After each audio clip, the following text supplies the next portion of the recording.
गलवान घाटी पर चीन का अतिक्रमण हुआ ही नहीं तो चीन से बातचीत क्यों की जा रही है? यह विपक्ष का सवाल है और सरकार इस सवाल से बच रही है। देखिए, जो चीन की समस्या है, गलवान घाटी पर कब्जा की सवाल जो है, ये तो सच्चाई अब सामने आ चुका है कि चीन ने पूरे आक्रमण किया है, अतिक्रमण किया है, वहाँ कब्जा करके बैठा गया है। क्योंकि भारत का रक्षा मंत्रालय अपने वेबसाइट पर डाला है और फिर हटा लिया है। जहाँ तक चीन का सवाल है, भारत का सवाल है, हम थोड़ा अपने स्ट्रेचर पर ध्यान दें। दुनिया का सबसे बड़ा ताकतवर देश अमेरिका है, उसी के बगल में क्यूबा था, उससे 10 साल लगातार लड़ा, अमेरिका अंत में पीछे भागा। जब हमारी स्ट्रक्चर सही नहीं है, हमारे शरीर के अंदर तमाम बीमारियां हैं, हार्ट हैं, कैंसर हैं, शुगर हैं, और इस शुगर को छिपा करके हम ऊपर से बुलेट प्रूफ पहन करके लड़ाई लड़ने जाएंगे, वो सफल नहीं होंगे। सच्चाई सबको समझना होगा। हमारे देश की जब जनता ताकतवर होगी, उसका स्ट्रक्चर ताकतवर होगा, तो दुनिया की कोई ताकत नहीं है कि भारत को झुका सकता है। क्योंकि दुनिया में ऐसा प्राकृतिक संपन्न देश, चाहे दुनिया में कोई देश होगा, कोई देश दुनिया में कभी ये सोने की चिड़िया कहा जाता था।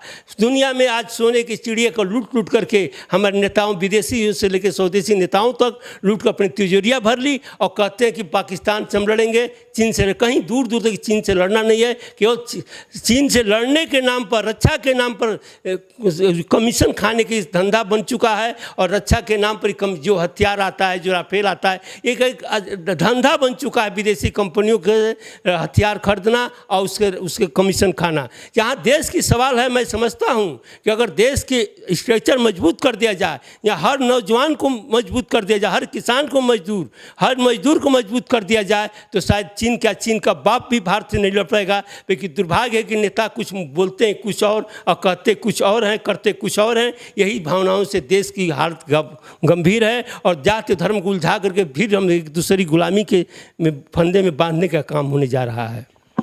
कांग्रेस और चीन के बीच में कुछ समझौते हुए थे।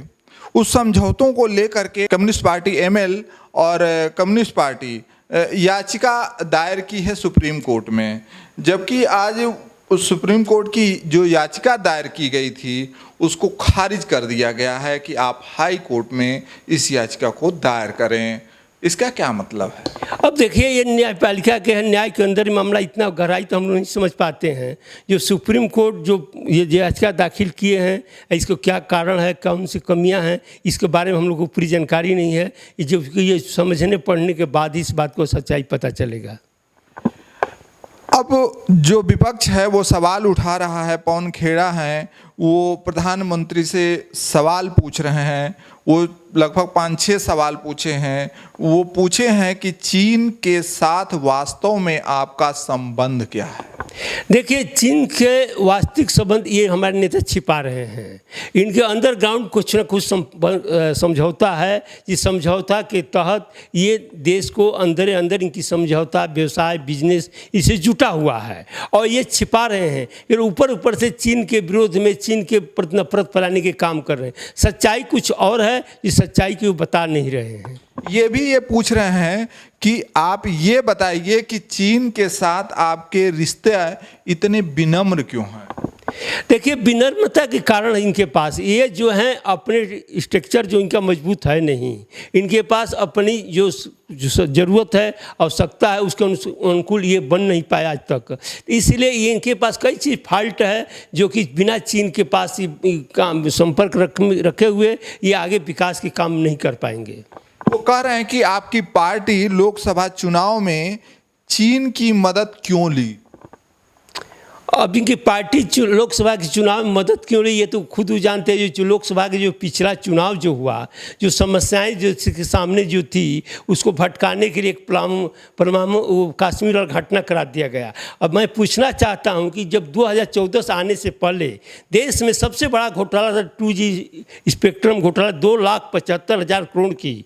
वो 2,75,000 करोड़ की जब फाइल CBI कोर्ट में गई, तो ये 5 साल ये पूरे सरकार उस फाइल के खिलाफ खिलाफ, उस मुद्दे के खिलाफ गवाही देने नहीं गई और इस धीरे धीरे उस न्यायालय से निरस्त हो गया और तमाम लोग छूट गए। ये कहीं ना कहीं ये लोग जो हैं इस जनता को गुमराह, सच्चाई है कि घोटाला हुआ है तो घोटाला में ये शेयरबाज हैं और ये शेयरबाज कहीं अंडरग्राउंड से होता है। उदाहरण लीजिएगा, शारदा घोटाला हुआ था बंगाल के अंदर, उसमें एक उनके नेता थे मुकुल राय जब तक टीएमसी में थे, तृणमूल कांग्रेस में थे, तो उन पर जांच बैठाया जाए। जैसे ही वो भाजपा में आए उनकी सारा जांच खत्म हो गया। अभी कुछ दिन उत्तर प्रदेश में भी मायावती के ऊपर यही खेल खेला गया, मायावती के ऊपर भी कई चीज़ जांच बैठाया गया, लेकिन धीरे धीरे जब अंदर सत्ता के समझौता हो गया तो उनका भी जांच ठंडे बस्ते में डाल दिया गया। ये कहीं ना कहीं सत्ता विपक्ष की जो है ये देश की संसाधनों को, मजदूरों को, गरीबों को जो पैसा है लूटने की योजना बना करके ये लूटते हैं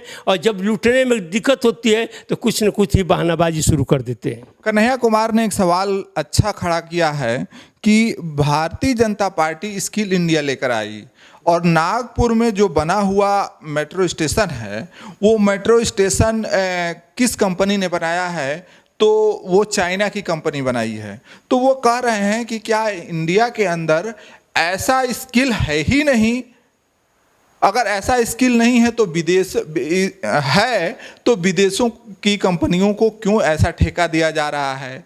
अब इस प्रकार का स्किल जब भारत में है ही नहीं तो स्किल इंडिया ना रहकर अब किल इंडिया बन गया है, क्या कहेंगे? ये सच्चाई है, ये जो ये कह रहे हैं ये पूरी तरह सच्चाई है। इनके पास स्किल इंडिया नाम का कोई चीज़ है नहीं, ये जनता को बेवकूफ़ बनाने के सिवा कुछ नहीं है। स्किल इंडिया के नाम पर बहुत से बच्चों को, नौजवानों को ट्रेनिंग दिया गया, उनको जय को रोजगार मिला, उसके नाम पर कहीं दूर दूर तक रोजगार नहीं मिला। ये जो इनके पास सच्चाई है, इनके पास कोई मंदिर मस्जिद के सिवा कोई स्किल नहीं है। मस्जिद के नाम पर ये स्किल पैदा करते हैं और सत्ता पर काबिज होते हैं और सत्ता काबिज होकर के तमाम देश के संसाधनों को लूटते हैं और यही इनका एक स्किल है। स्किल इंडिया यही है। हम कहते हैं आप 70 साल या 5 साल 10 साल आप कौन सी तरक्की के, क्यों नहीं आप चीन के बराबर खड़े हो पाए, क्यों नहीं आप अपनी समान, अभी आपने पटेल जी की मूर्ति लगाई, वो क्या चीन से बनकर आया? अब कई जगह आप चीन से आप समझौता किए हैं अंडरग्राउंड और ऊपर चीन के विरोध करते हैं।